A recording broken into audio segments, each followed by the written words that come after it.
Kylian Mbappé va-t-il enfin soulever le ballon d'or?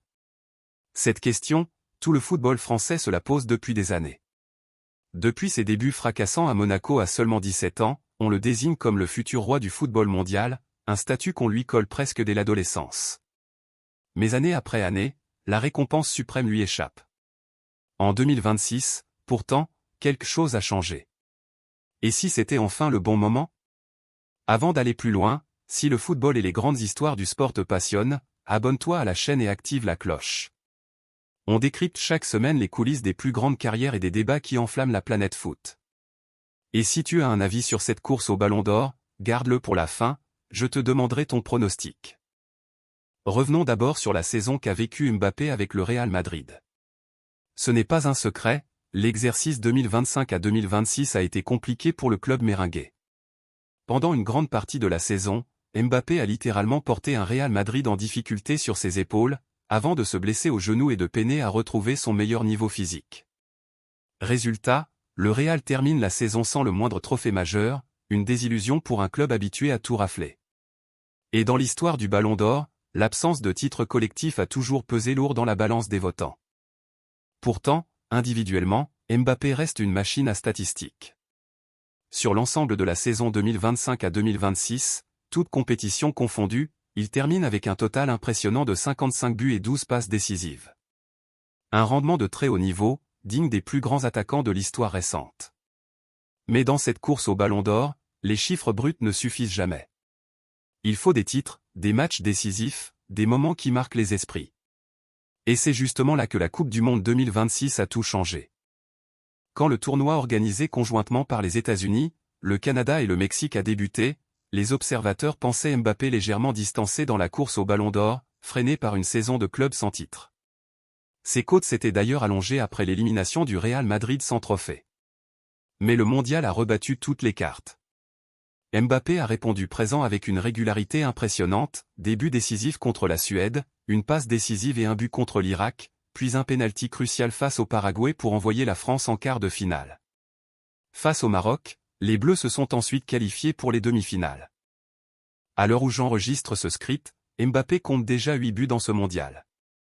Un total qui le place au coude à coude avec Lionel Messi dans la course au meilleur buteur du tournoi, et qui le rapproche dangereusement du record historique de buts marqués en Coupe du Monde par un joueur.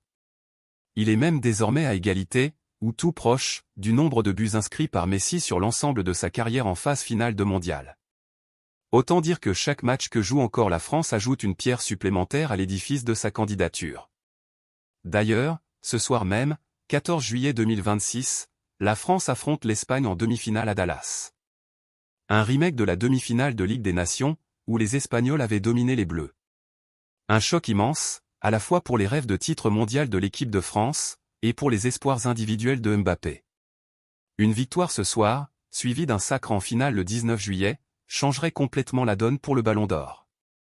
Petite pause dans le récit, si cette analyse te plaît, laisse un petit like, ça aide énormément la vidéo à être recommandée par l'algorithme, et ça ne prend que 2 secondes. Merci, on continue. Mais Mbappé n'est évidemment pas seul dans cette course. Loin de là.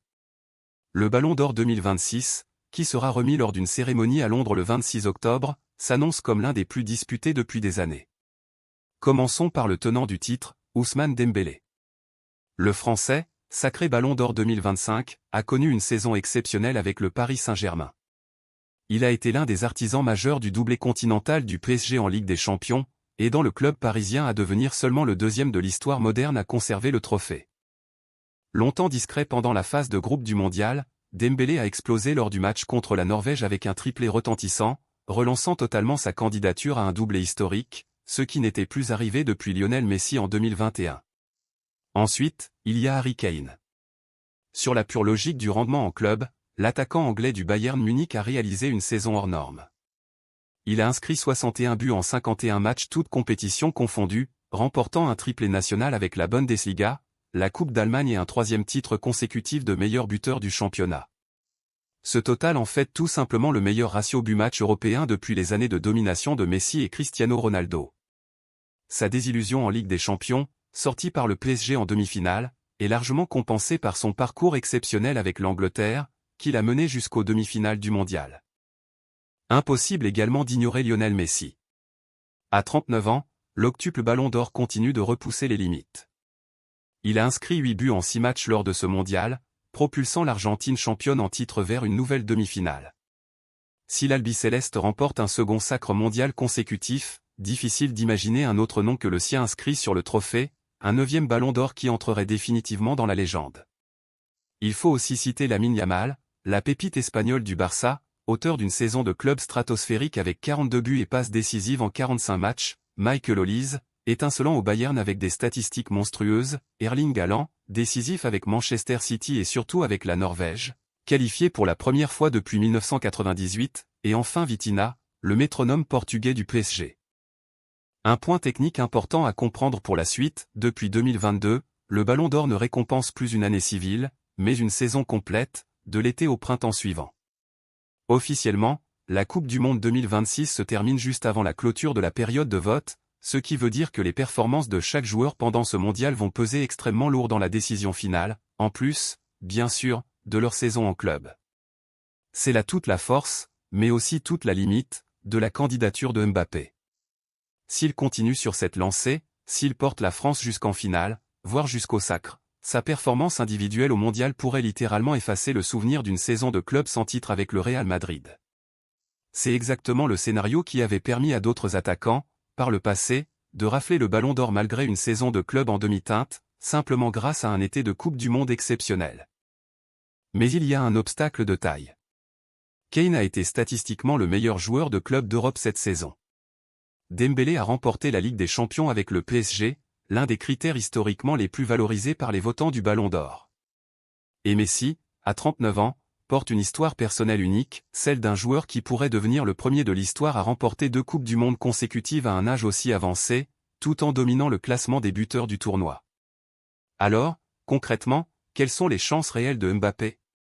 Selon les dernières estimations des plateformes de paris et de marché prédictifs, publiées à la mi-juillet 2026, Mbappé est actuellement considéré comme le grand favori, avec environ un quart des probabilités de victoire, devant Kane, puis Messi et Dembélé, à égalité juste derrière.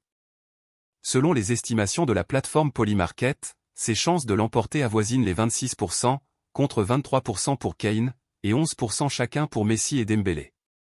Un basculement spectaculaire par rapport à la situation d'avril, où Mbappé pointait loin derrière dans les pronostics. Ce qui est certain, c'est que rien n'est encore joué. 2 matchs restent à disputer pour la France, la demi-finale de ce soir contre l'Espagne, puis potentiellement la finale du 19 juillet. Chaque but, chaque prestation décisive de Mbappé dans ces rencontres pourrait faire basculer définitivement la balance en sa faveur. À l'inverse, une élimination précoce, combinée à l'absence de titre en club, pourrait relancer sérieusement les chances de Kane ou de Dembélé.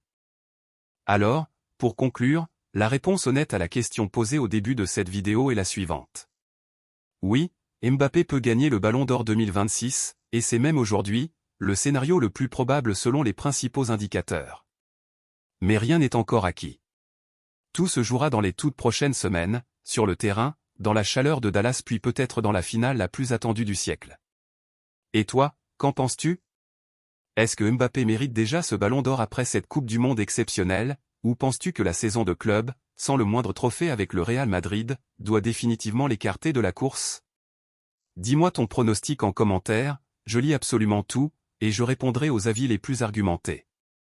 Si cette analyse t'a plu, n'oublie pas de liker la vidéo, de t'abonner à la chaîne pour ne rater aucune de nos prochaines vidéos sur les grandes histoires du football mondial, et active la petite cloche pour être prévenu dès qu'un nouveau contenu sort. On se retrouve très vite pour la suite de cette folle course au Ballon d'Or. À très bientôt, à la Madrid.